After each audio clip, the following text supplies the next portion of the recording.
c'est la gloire de Dieu de cacher les choses et c'est la gloire des rois de sonder les choses. Ça veut dire que quand on dit les rois ici, là, les rois là, ce n'est pas forcément les gens, bien sûr, les rois dont il est question, c'est la nouvelle création. Hein. Nous sommes un royaume de sacrificateurs.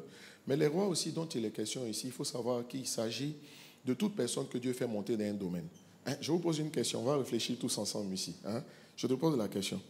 La sagesse avec laquelle Mark Zuckerberg, n'est-ce pas, sinon on dit même pas, on prononce même pas comme ça, c'est pas grave, en cas de dire ça comme ça.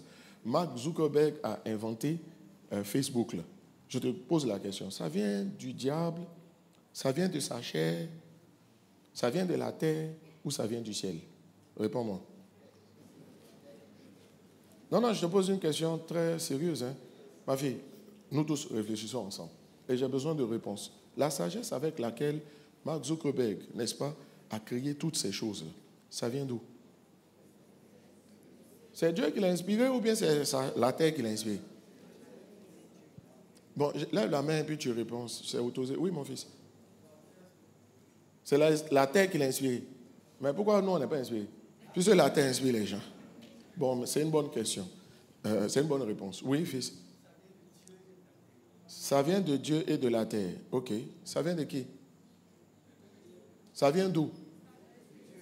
De Dieu. Lui dit de Dieu. Ça vient d'où? De Dieu. Ça vient d'où? Je vais te poser la question. Le fou qui récemment a commencé à dire des choses sur lesquelles même notre Père spirituel est revenu, c'est la terre qui l'a inspiré ou c'est Dieu? Ah non, il faut me répondre bien. Je te parle d'un fou. Je veux juste t'emmener à une conclusion. Tu sais bien que celui qui pose des questions a déjà des réponses. Voilà, je te demande. Le fou, là, notre Père spirituel est revenu sur lui, avec ce qu'il a dit là. Ça, ce n'est pas penser d'un fou. Je me suis posé la question, pourquoi Dieu a choisi un fou? C'est pour te montrer que s'il était intelligent, on aurait dit qu'il a réfléchi. Mais comme il est fou là, il ne peut pas avoir réfléchi. Donc, ça veut dire qu'une sagesse lui a été donnée. Je vais t'expliquer que beaucoup de ce que beaucoup de païens ont fait, ils ont eu ce qu'on appelle des illuminations. Ils ont eu des illuminations. La sagesse divine est accordée systématiquement à ceux qui sont nés de nouveau. Mais il y a des païens, dès l'instant où ils manifestent le cœur de Dieu, ils ont ponctuellement des illuminations. Et puis ils produisent des choses qui viennent de Dieu. Pourquoi Dieu appelle Cyrus dans les Écritures, il appelle mon serviteur? Cyrus, c'est un païen. Mais pourquoi il appelle mon serviteur? Ah, donc Dieu peut se servir des gens qui ne lui appartiennent pas ponctuellement parce qu'il veut atteindre un but, parce qu'il a trouvé en eux un cœur. Les Mark Zuckerberg ont une partie du cœur de Dieu. C'est-à-dire qu'ils se posent en solution pour les autres. Dieu est la solution. Et dès l'instant où Dieu trouve ce cœur-là, même toi qui es né de nouveau, là, si tu n'as pas ce cœur-là, Dieu ne va pas te donner ce qu'ils ont pu avoir. J'ai voulu préciser ça. Pour que tu comprennes, et tu vas me comprendre tout à l'heure, la sagesse terrestre, elle ne vient pas que de la terre. Quelquefois, la sagesse terrestre, là, elle émane de la sagesse divine. En fait, elle découle, voilà. Ça veut dire, sa source, c'est la sagesse divine. Mais il y a juste que c'est la sagesse divine qui est manifestée par des gens qui ne sont pas nés de nouveau, n'est-ce pas? Mais il n'en demeure pas moins que quand même ça vient de Dieu, pour certains éléments. Qui a créé la loi de la pesanteur? Qui a créé les lois qui gouvernent la terre? C'est Dieu. Les lois qui gouvernent la terre, les lois de la pesanteur, les lois de l'aérodynamique, tout ça. En fait, les gens n'ont pas créé, ils ont découvert. Donc, ça veut dire que la sagesse, là, elle vient de Dieu. On se comprend, hein? Parce qu'il est clair dans le boost qu'on te dit qu'il faut être né de nouveau pour avoir la sagesse divine. Mais j'ai voulu t'expliquer cela pour que tu comprennes la nuance dans ce qui va suivre. Alors, donc, les fondations sont généralement dans la vie des chrétiens. Les colonnes de la sagesse sont posées sur une base invisible qui émane d'un certain type de relation que tu entretiens avec l'auteur de la sagesse supérieure qui est Dieu. Les fondements de la sagesse ne sont pas les colonnes de la sagesse, mais ce sont des prérequis. Il est important de les connaître, d'appliquer ces principes avant de chercher à poser les fondements. J'ai voulu te lire ça aussi pour que tu comprennes que si les colonnes de la sagesse sont des principes qui fondent la sagesse, les fondations de la sagesse sont des prérequis. Ce sont aussi des principes. Quelqu'un dit Amen. Donc, on est en mode principe et principe. Mais il y a les principes de base. C'est ça qui sont les fondations. Et il y a les principes même, n'est-ce pas, qui fondent les choses, qui font monter la maison, qui te font prendre de la hauteur spirituelle, qui te font monter. Ça devient quoi? Ça devient les colonnes. Quelqu'un dit Amen. Dimanche prochain, je passerai le temps, et nous, déjà dès ce mercredi, on va prendre le temps pour étudier les colonnes. La finalité de toute chose, c'est comment acquérir la sagesse divine. Comment acquérir la sagesse divine. Et je me suis rendu compte simplement en étudiant les principes qu'on a appelés les fondations de la sagesse divine, je me suis rendu compte que ce sont des clés pour simplement acquérir la sagesse divine. En fait, celui qui va acquérir la sagesse, qu'est-ce qu'il doit faire pour acquérir la sagesse? On est d'accord là-dessus. Donc le thème de mon message, c'est comment acquérir la sagesse. Chers amis, laissez-moi vous dire que rien ne peut se faire sans la sagesse divine. Il est impossible. Rien ne peut se faire sans la sagesse divine. C'est quoi la sagesse divine? On a vu dimanche dernier et c'est tiré de ce boost. Proverbe chapitre 3, verset 19. La Bible dit, c'est par la sagesse que Dieu a fondé la terre. Donc ça veut dire que le fondement de toute chose, c'est la sagesse. Le fondement de toute chose. Le fondement d'un mariage réussi, le fondement d'une vie, d'une carrière réussie, le fondement d'une vie prospère, c'est la sagesse. Ça veut dire que celui qui n'a pas la sagesse se condamne à ne pas être épanoui dans la vie. Parce que le fondement de toute chose, c'est la sagesse. Mais la sagesse, c'est une solution. Mais la sagesse aussi, c'est aussi, on appelle sagesse une solution. On appelle sagesse une manière de faire. Donc, tu auras compris que je suis en train de donner des définitions de la sagesse. La sagesse est une solution. La solution est un problème. La sagesse, c'est une manière de faire, une manière de procéder pour résoudre aussi un problème. N'est-ce pas?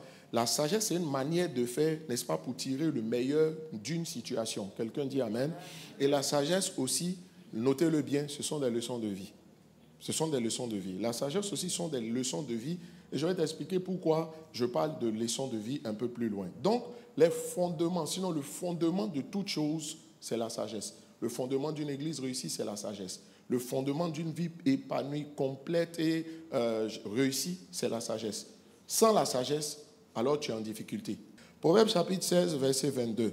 La sagesse est une source de vie. Ça veut dire quoi? Dans ce monde dans lequel on est là, si tu veux pouvoir évoluer comme il se doit, c'est la sagesse qui va te permettre d'évoluer. En fait, c'est la sagesse qui va te faire vivre. Parce que la sagesse est une source de vie. Chers amis, pour ces raisons-là, si je veux m'arrêter là, allons même en Proverbe chapitre 16, verset 16. On va comprendre donc dans ce passage que la Bible va déclarer que acquérir la sagesse est plus important que acquérir l'or, n'est-ce pas? Il dit combien acquérir la sagesse vaut mieux que l'or. Ça veut dire que la sagesse est plus précieuse. On dit vaut mieux. Donc elle est plus précieuse. Elle a plus de valeur que l'or. Autrement dit, tous ceux qui finissent par avoir l'or sont des gens qui ont accédé à l'or par la sagesse. Et tout ce qu'un homme peut posséder, il le possède au travers de la sagesse. Ça veut dire que s'il y a beaucoup de choses que tu veux avoir que tu n'as pas encore, il faut comprendre que c'est la sagesse de la chose que tu n'as pas encore maîtrisée. C'est tout. C'est la sagesse de la chose. Ton amen ne me plaît pas. Amen. J'ai quand même le droit de te demander un amen plus fort. Amen. Alors, il est important que tu comprennes que c'est la sagesse qui va te permettre d'obtenir ce que tu trouves de précieux. Tout ce qui est important à tes yeux, que tu vises, il faut savoir que le chemin pour accéder à ça, c'est la sagesse. Voilà encore une autre raison pour laquelle ça dit tu dois acquérir la sagesse. Parce que c'est le chemin par lequel tu vas accéder à la dimension ou à la possession de ce après quoi tu rêves. Quelqu'un dit Amen. Dis à ton voisin, acquiert la sagesse. En fait, bats-toi, mais acquiert la sagesse. Voilà. En fait, plus je lis les boosts, plus je comprends un homme de Dieu tel que le bishop David Oyedepo. Avant, il y a longtemps dans le passé, je ne comprenais pas trop ces livres. Il parlait de la sagesse, il parle de la sagesse, il parle de la sagesse. Mais je me dis, bon, ok, je comprends ce qu'il dit. Mais en fait, je comprends que je ne comprends pas le moteur de ce qu'il a poussé à dire ce qu'il dit. Quand quelqu'un parle, il faut savoir que tout est parti d'une pensée. C'est-à-dire, si tu captes la pensée qui a engendré les paroles, alors tu vas tirer le meilleur de ce que la personne a voulu dire. Proverbe chapitre 24, verset 14. De même, connais la sagesse pour ton âme. Suis-moi. Connais la sagesse pour ton âme. Si tu la trouves, il est un avenir. Ça veut dire que celui qui va assurer son avenir, ce n'est pas la sagesse. La sagesse va te permettre d'assurer ton avenir. La plupart de nos parents qui sont morts sans avoir construit Abidjan et qui sont obligés de retourner au village comme s'ils avaient besoin un peu d'exotisme, mais c'est la galère qui fait. Un gars qui a vécu longtemps, vu qu'il retourne, c'est la galère qui fait qu'il ne peut pas rester à Abidjan. Tu vois un peu, donc bon, c'est comme s'il a besoin un peu de dépaysement, donc il va au village. Quelquefois, c'est le résultat d'une sagesse qu'il n'a pas eue très tôt. De même, connais la sagesse pour ton âme. Si tu la trouves, il est un avenir. En fait, la sagesse, c'est la garantie de sécuriser son futur. La sagesse, c'est la garantie de sécuriser son futur. Parce que c'est la sagesse qui va t'amener à faire ceci plutôt que cela. Je ne sais pas si tu comprends. C'est la garantie de sécuriser son futur. C'est pour ça aussi que tu dois trouver la sagesse. Tu dois chercher la sagesse. Et avec tout ce que tu as, si tu as de l'argent, prends ton argent pour avoir plus de sagesse. Oui. La Bible dit, à qui est la sagesse? Et avec ce que tu as, tu vois, la sagesse que tu as acquis, à qui est d'autres sagesse? Alors, si cela est là, c'est clair, je vous ai donné au moins 4 raisons, 4 raisons très essentielles pour lesquelles tu dois acquérir la sagesse. Pour nous dire comment faire pour acquérir la sagesse, la première des choses que je veux te dire, c'est qu'il faut réaliser que la sagesse personnifiée, c'est Dieu lui-même en la personne de Christ Jésus. Oui. Christ est la personnification de la sagesse. Pourquoi? Genèse chapitre 1, verset 1. La Bible dit ceci, ça veut dire que Dieu égale au commencement. Quand on parle du commencement, c'est Dieu. Le commencement, si tu cherches la définition du commencement ou un synonyme du commencement, ce qui doit te venir à l'esprit, c'est Dieu. Dieu est le commencement. On dit au commencement Dieu. Allons aussi en Jean chapitre 1, le verset 1. Au commencement était la parole. Ça veut dire quoi? Et la parole était avec Dieu et la parole était Dieu. N'est-ce pas? Quand vous allez au verset 5 jusqu'au verset 7, ensuite du verset 10 jusqu'au verset 12, il parle de la lumière et nous savons que selon le boost, la première colonne de la sagesse, c'est la lumière. Donc on comprend que la lumière, c'est la sagesse. La lumière, lui, dans les ténèbres, et les ténèbres ne l'ont point reçu. Il eut un homme envoyé de Dieu, son nom était Jean. Il vint pour servir de témoin, pour rendre témoignage à la lumière. Jean est venu témoigner de qui? De Christ. Donc la lumière dont il est question, c'est Christ. Celui qui va obtenir la sagesse divine doit donner sa vie à Jésus. Quelqu'un dit Amen. Et s'il a donné sa vie à Jésus, s'il suffisait de donner sa vie à Jésus pour avoir la sagesse, on aurait des gens extrêmement sages.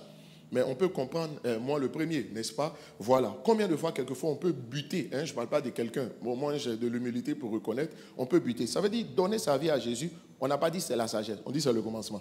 Le commencement de quelque chose, ce n'est pas la chose, mais c'est le début, le point de départ. Ça veut dire que le point de départ pour acquérir la sagesse divine, c'est donner ta vie à Jésus, mais ce n'est pas suffisant. Comme Christ est la personnification de la sagesse, ça veut dire que plus que l'or, plus que l'argent, plus que la gloire, plus que les choses, plus que ta réussite, il faut chercher Dieu. Ce que tu veux là, ça doit être Dieu. Si tu arrives au stade où ce que tu veux, plus que tout, c'est Dieu, là, Dieu va te rendre ça parce que Christ lui-même, il est Dieu. Et puis, il est la sagesse. Tu vas avoir la sagesse de manière naturelle.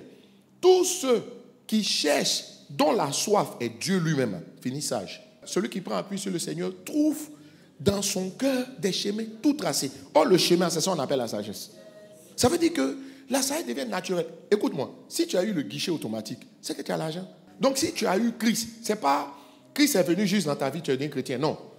Tu es devenu chrétien, mais en fait, tu as compris que le fondement de tout chose, comme Christ est la sagesse. Si Christ grandit en moi, ma sagesse va grandir. Et donc, si ta quête devient plus que toute autre chose, Dieu, ça dit, quand on dit ce que je veux là, c'est toi. Quand ce que tu veux, c'est Christ. Ce n'est pas ce que Christ peut te donner. C'est-à-dire, en fait, tu ne veux pas la donation, mais tu veux le donateur plus que la donation. Quand c'est dans cette dimension-là, Dieu va te rendre sage. Regardez Salomon, ce n'est pas son nom qu'il cherchait, ce n'est pas la popularité qu'il cherchait. Mais là, donc le nom, la popularité, l'argent, ce sont des choses que Dieu ajoute aux personnes. Il dit, tu n'as pas demandé cela. Tu as demandé simplement la sagesse pour conduire le peuple. Donc, je te donnerai en plus. Ce sont des choses que Dieu accorde à une personne en plus. J'ai remarqué que celui qui se lève pour dire, je dois devenir riche là, il finit par prendre des chemins qui sont mauvais. C'est-à-dire, mais celui qui fait ce qu'il faut, qui se concentre à tirer le meilleur de chaque chose, il finit par devenir riche. Il y a des choses qui sont des conséquences. Ce n'était pas le but. Ça finit la conséquence. Ça n'a jamais été le but de Pasteur Mohamed de devenir un pasteur célèbre. Quand on commençait l'église, quand même, j'étais là. Et avant que même Vase Honneur ne commence, j'étais là. Voilà. Donc, j'ai pu comprendre depuis le début qu'en fait, ce n'était pas devenir grand. Ce n'était pas devenir un extraordinaire orateur influent dans son pays. Ce n'était pas ça. C'était de plaire à Dieu. C'est Dieu qu'il cherchait. Et donc, Dieu lui a donné en plus. Voyez-vous, ça lui a permis de ne pas se corrompre. Et ça lui a permis de garder le cœur froid. Quand bien même Dieu l'a élevé. Regarde son humilité. Regarde son humilité. Dans la vie, c'est l'attitude même. Tu vas faire des prières, mais quelquefois, tu as manqué un principe. C'est ce qui fait que tu es obligé de faire la prière. Mais le résultat de ta prière, là, tu aurais pu l'acquérir simplement en respectant le principe. David a dit ceci. David dit, mais quand il perd le trône, il dit, mais vous inquiétez pour moi. Il dit, je m'en fous du trône. Ce qui lui faisait mal, c'était que, en fait, il avait perdu les faveurs du Seigneur. C'est ça que j'appelle un homme qui cherche Dieu. Si tu cherches Dieu, non les choses, un mariage ne te fera jamais quitter l'église. Un travail ne te fera jamais quitter. Même un décès ne peut pas déranger ta relation avec Dieu. Si c'est lui que tu cherches. Ce qu'il y a de mieux que Dieu puisse te donner, c'est la sagesse. Ce qu'il y a de mieux que tu puisses recevoir de Dieu, c'est la sagesse.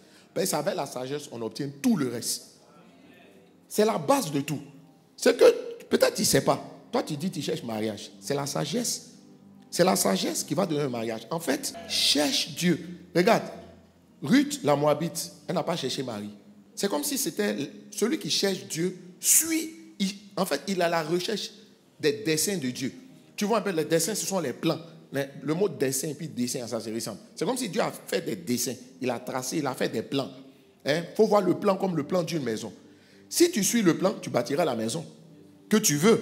Parce qu'un plan t'indique une maison. Mais tu peux construire une autre maison. Hein. Mais pourquoi on commence par un plan avant de construire une maison? C'est ça qu'on appelle les dessins. Quand on dit les dessins, il faut comprendre ça comme ça. Il y a le plan général, mais les dessins, c'est les chemins, c'est le dessin, le tracé que Dieu a fait pour que le plan ou la volonté que tu veux vivre, tu puisses l'atteindre. J'ai vu que c'est comme l'architecte. Dieu est le sage architecte. On dit Christ est le sage architecte. 1 Corinthiens, chapitre 3. Ça veut dire que si tu le cherches, lui, là, il va prendre le plan, là, puis il va te donner. Le plan, les chemins que Dieu a tracés pour toi, il va prendre et puis il va te donner le plan. Mais le problème, on le dit. S'il n'y a pas beaucoup de sages dans l'église, parce que si tu as la sagesse, tu vas faire des choses qui sortent de l'ordinaire. Et si tu fais des choses qui sortent de l'ordinaire, tu as des riches, tu as des grands. Donc, s'il n'y a pas beaucoup de grands, c'est qu'il n'y a pas beaucoup de sages. S'il n'y a pas beaucoup de sages, ça veut dire que simplement, il n'y a pas beaucoup qui cherchent vraiment Dieu. C'est tout. Ceux qui veulent même, là, leur vrai soif, ce n'est pas Dieu lui-même. Il y a d'autres, c'est la guérison. Chacun a pour lui. Et puis, nous tous, on est réunis ici. Tu vois un peu?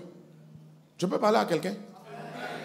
Ok. Si c'est Dieu que tu cherches, tout le reste que tu peux avoir ou ne pas avoir ne doit pas te déstabiliser. La seule chose qui devrait te déstabiliser, c'est le fait de ne pas te sentir proche de Dieu ou bien d'avoir l'impression que tu as perdu Dieu. Ce qui va faire que tu vas le plus pleurer, là, ça indique ce qui compte le plus pour toi. C'est tout. Quand on dit chercher Dieu, ça veut dire quoi? Ça veut dire aussi plus de sa présence, plus de sa ressemblance. C'est ça, chercher Dieu. Plus de sa ressemblance. Vous savez, je me suis rendu compte que s'il y a une chose qui caractérise Dieu, c'est l'humilité. Il y a l'amour, mais s'il y a une chose qui caractérise Dieu, c'est l'humilité. La Bible dit que Christ qui est the embodiment, n'est-ce pas? Voilà la personnification de la sagesse. Là. Ce Christ, il n'a pas regardé comme une proie arrachée d'être l'égal de Dieu. Philippiens chapitre 2, mais il s'est humilié.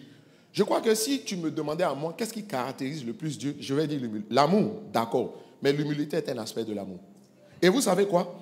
La Bible même nous enseigne que celui qui veut être sage, qui va acquérir la sagesse, en cherchant Dieu, là, en mettant Dieu au commencement, vous savez quoi? Il faut qu'il soit humble comme Dieu. Je vous l'explique. Proverbe chapitre 14, verset 6. Proverbe chapitre 11, verset 2.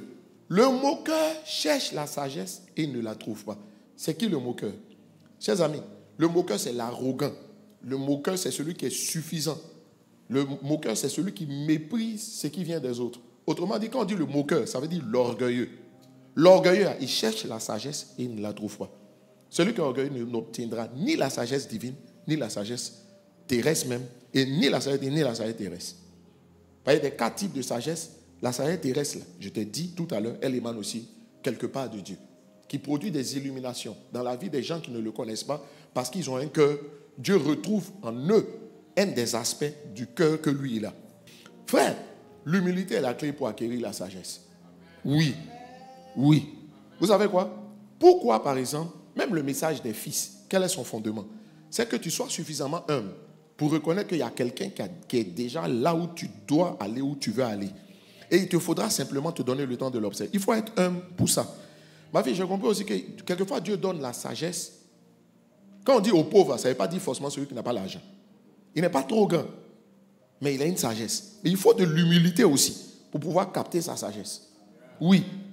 Parce que Dieu te donne la sagesse aussi. La sagesse divine, tu la reçois aussi au travers de quelqu'un qui l'a reçue. Oui.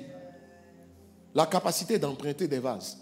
Voyez-vous, je n'ai pas voulu mettre l'humilité à part comme un instrument ou un moyen pour acquérir la sagesse. Parce que je dis, l'humilité, c'est Dieu. Proverbe chapitre 11, verset 2. Ah, l'humilité. L'humilité. Vous savez quoi? Je m'étais posé des questions. Quand on a fait le premier sous-code à l'INGS, il y a une chose qui m'avait un peu... Je me posais des questions. Et moi, quand je me pose des questions, je n'interprète pas la place des gens. Je suis allé trouver notre père spirituel, l'apôtre, et puis je lui ai dit, mais Bishop, c'est quand sous-cote de vase d'honneur, qu'est-ce que le Bishop Oko, qui est Lighthouse, fait dans notre camp? Ou bien ce qu'il dit, c'est comme si tu as réuni tes enfants, c'est toi on veut écouter. Il a souri. Je connais ses souris. Et il m'a dit, fils, je vais t'expliquer. Mais tu sais quoi? C'est l'humilité. Parce que le bishop n'était pas plus grand que lui. Mais les gars, ils ont un secret qui fait qu'ils produisent des résultats que lui ne produit pas. Tu vois, quand le sage agit, l'insensé pense qu'il est fou. Ça dit, j'admire ça. J'ai dit, mais non, sinon, non, papa, l'apôtre, c'est un grand bishop. Hein.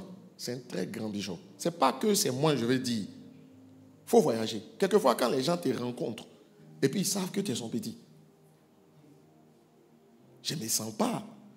Toi-même, tu sais. La gloire qu'il n'y a pas cherché. Si tu me donnes, il y a prendre, hein. Je te préviens. Je n'ai pas de problème, je ne cherche pas la gloire. Mais si gloire que tu m'as donnée, là, enfin, si tu viens me donner 5 millions, bon, ce n'est pas beaucoup. Mais si tu m'as donné, mais je fais quoi? Bon, puisque tu insistes. Non, 5 millions ne peuvent pas changer ta vie. Mais si tu insistes. Tu vois, fils, mais je me suis dit, en matière de vie, tu n'as pas idée de la sagesse que Dieu a donnée à Pasteur Mohamed. Si on s'assoit et puis on calcule tous les fidèles, les vases d'honneur, Pasteur Mohamed peut dire qu'on a au moins 30 000 fidèles. Hein. Oui, ça dépasse 30 000 dans le monde. Ça dépasse largement. Vous savez quoi? Mais regarde comment il peut faire venir même le bishop Benedictus pour venir prêcher. Et puis lui, il est assis, puis il écoute. Il n'est pas fou, hein? C'est l'humilité, là. Mais après, quand il va produire, tu vas voir que lui-même qui est venu l'enseigner, il n'a pas les résultats que lui, il a. La reine de Saba, quand elle a entendu qu'il y avait un roi, Salomon était sage, là. La femme, là, a pris son argent pour payer un voyage. Si c'était aujourd'hui, c'est comme si tu payes un billet d'avion pour aller quelque part où tu sens que tu vas apprendre quelque chose. Tu es prêt à faire ça? Il faut l'humilité. Proverbe 11, verset 2. Quand vient l'orgueil, vient aussi l'ignominie. Mais la sagesse avec les humbles. L'orgueil, regarde. La meilleure façon de te priver de la sagesse, c'est d'être orgueilleux. Deuxième aspect qui va permettre d'acquérir la sagesse. Hein, les amis, je vais vous prendre du temps jusqu'à 10 comme ça. Hein, voilà. Je vous préviens en même temps. Quiconque veut acquérir la sagesse doit s'attacher à la parole de Dieu et à la méditer. Pourquoi? Parce que Christ est la personnification de la sagesse. Or, Christ est la parole. Ça veut dire que Christ va te donner accès à la sagesse qu'il est là, si tu t'attaches à la parole. Psaume 119, verset 130. La révélation de tes paroles est claire et elle donne de l'intelligence aux simples, de l'intelligence aux humbles. Est-ce que vous savez que le mot grec niphal signifie à la fois l'intelligence et la sagesse?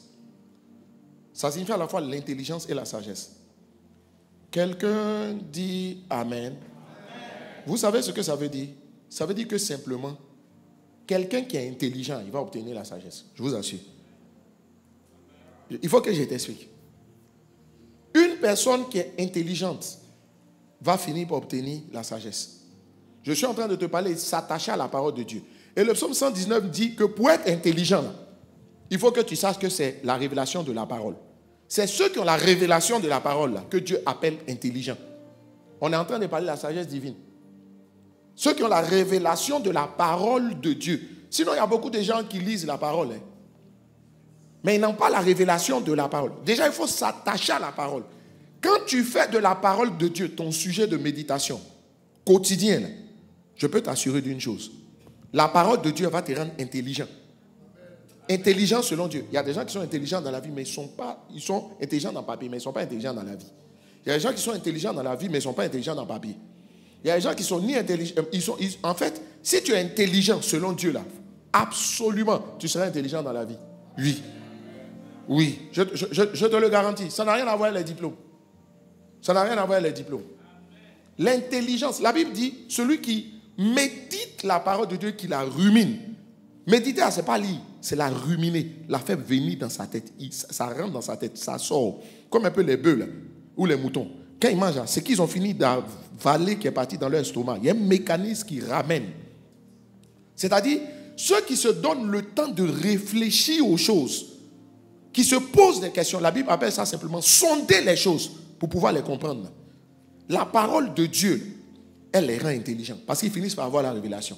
Tout ce que Pasteur Mohamed nous enseigne, c'est le résultat de l'intelligence divine qui s'est manifestée simplement dans la vie de quelqu'un qui sonde les choses. Il sonde les Écritures. Il sonde les Écritures. Il creuse dans la parole. Il se pose des questions pour comprendre. Et vous savez quoi? Ça produit des sagesses extraordinaires. Et ces sagesses, en fait, je suis en train de t'expliquer qu'en fait, il y a un lien très étroit entre la sagesse et l'intelligence. Et il y a même un mot même qui signifie la même chose, nifal. Ça veut dire à la fois sage et intelligent. Ça veut dire qu'une porte d'accès à la sagesse, c'est l'intelligence qui découle de la méditation des Écritures. Il faut noter ça. Et qui produit la révélation de la parole. Oui. Et je vais te le démontrer à travers des versets.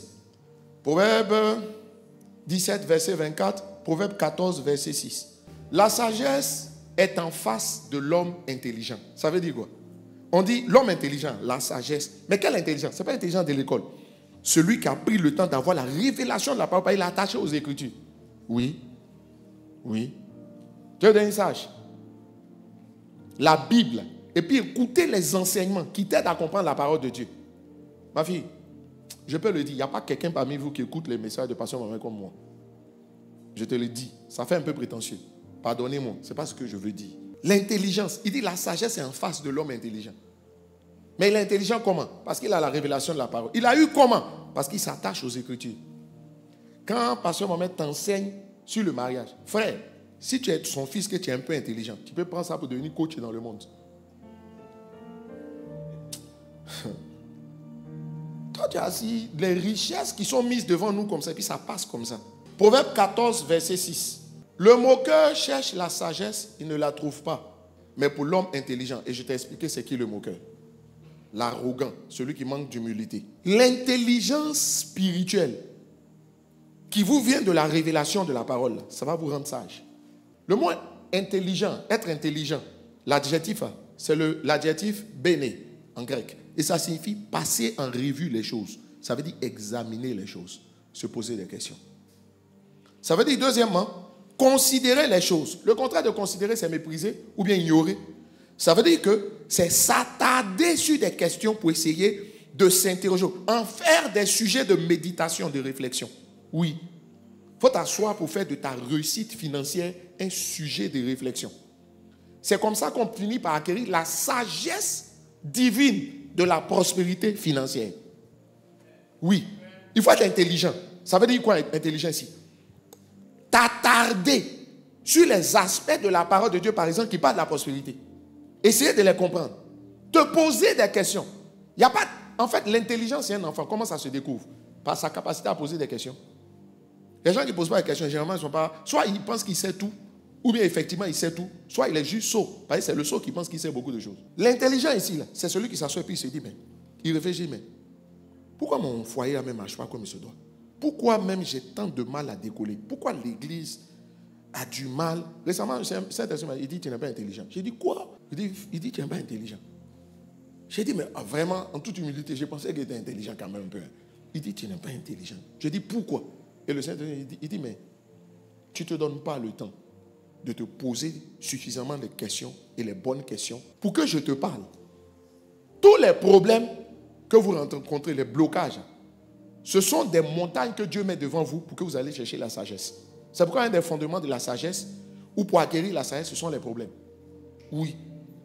Tu t'assois, il te dit, mais pourquoi que tu te poses? Ces derniers temps, je me suis posé beaucoup de questions. Ça va engendrer un livre sur la qualité des relations humaines. Il m'a dit, tu vois, comme tu as cherché à savoir, à avoir l'intelligence sur les relations humaines, tu vois, je t'ai parlé. Et ça m'a permis, je vais te donner 14 clés qui te permettent de savoir si tu dois faire confiance à quelqu'un. Oui. Il m'a parlé 14 fois. Oui, 14. Parce que je me suis montré intelligent. Pas parce que je sais. L'intelligence, c'est celui qui sonde. Il s'attarde sur les questions, sur les problèmes. Il pose des questions. C'est ça qui fait qu'il est intelligent. Ben, c'est ça qui fait qu'il a la solution. Généralement, c'est la solution, on voit. Parce qu'il a... Non. Qu'est-ce qui a engendré la solution? C'est le fait qu'il s'est attardé. Il a considéré les choses. Il dit, tu vois beaucoup de choses qui ne marchent pas, tu ne les considères pas. Tu les laisses passer. Tu vois, et ça engendre des individus qui se plaignent beaucoup. Il y a une chose que je supporte de moins en moins. C'est des gens qui vont venir pour venir se plaindre. Ce que tu veux prendre pour te plaindre, là. Pardon, il faut prendre ça pour faire suggestion. Non, je ne sais pas. Ma fille, fils, ça y est, tu t'assois pour dire, mais comment je... Il dit, mais comment je passe à un autre niveau? Ce n'est pas les gens non intelligents. Seigneur, depuis là, je suis là, ma vie n'avance pas. Ça n'avance pas à cause de quelque chose. C'est une sagesse que tu n'as pas qui fait que ta vie n'avance pas. Quand est-ce que tu vas être humble pour comprendre ça? Et puis d'arrêter d'accuser le diable. C'est de l'intelligence de ne pas accuser les autres quand il y a des problèmes dans sa vie. Regarde, il dit ceci. Ce qui est a déjà été. Et ce qui sera a déjà été. On dit Dieu ramène les choses. Ça veut dire quoi? Ça veut dire que ton problème a déjà existé sur la terre. Mais il y a forcément des gens qui ont résolu le problème. Il faut aller à leur recherche. Si tu les trouves, tu vas trouver la sagesse. Oui, fils. Oui, fils. Qu'est-ce que Pasteur Mohamed fait par rapport aux croisades? Il y a des problèmes qu'il rencontre que Bishop Dag a déjà résolus. Donc Dieu lui parle à travers l'exemple de Bishop Dag. Tu vas t'asseoir pour dire, Seigneur, montre-moi, fais-moi tomber sur la solution. Je sais que ça existe sur la terre. Ce que Dieu envoie sur la terre, il ne reprend pas. C'est pour ça que quand l'homme meurt, il va pas au ciel. Il va au ciel, mais son corps là reste attaché à la terre. Ça veut dire, je ne sais pas trop comment je vais expliquer ce que je dis. Oui. Tu sais que la grâce de quelqu'un ne va pas lui au ciel. Ça reste sur la terre. On la transmet. C'est pour ça que quand Élisée est mort là, même ses os, lui n'avait pas transmis. Géasi était un faux. Il fallait que quelqu'un prenne son onction. L'onction, ce n'est pas pour le ciel, c'est pour la terre. C'est pour ça qu'il y a un gars, un mois qui a eu la chance qu'on le jette où lui il était. Même l'intelligence. Je dis, donc quelqu'un, moi, il est parti à son état. Il dit non. Il doit avoir transmis ça à quelqu'un. C'est pour ça que moi, je cherche des gens à qui je transmets ce que je sais. Sinon, c'est comme si, tu vois, ma fille, c'est ça l'intelligence. C'est ça l'intelligence. L'intelligence. Tu t'assois, tu dis, ma fille, Dieu fait revenir les choses. Ton point, une fois, il y a quelqu'un qui a déjà connu. C'est pour ça qu'il faut mettre les choses dans les livres. Moi, c'est pour ça que j'écris. Pour que quand quelqu'un cherche, et le Seigneur m'a dit une autre sagesse. Il dit, quand tu écris le livre, il faut qu'on sache en lisant le titre de quoi, quel problème tu as traité. De sorte que quand les gens sont à la recherche de la sagesse pour régler le problème, ils ne réfléchissent pas trop. Quand tu as fait une vidéo pour mettre sur Internet, il faut expliquer, il faut poster en comment. C'est-à-dire, le gars, avant de voir ta vidéo, il sait quel problème ça règle. Il dit, c'est comme ça. Pourquoi tous les pasteurs cherchent Bishop Dag? Il a la science d'ouverture d'église. Il a la sagesse de ça. Toi, tu es parti dans la présence de Dieu pour que Dieu te... Maintenant, qu'est-ce que tu as fait? Tu apprends ce qu'il t'a dit pour aller prier pour savoir, Seigneur, de tout ce qu'il m'a dit. C'est quoi j'applique? C'est quoi qui est bon pour moi? Tu vois, on retourne à la prière.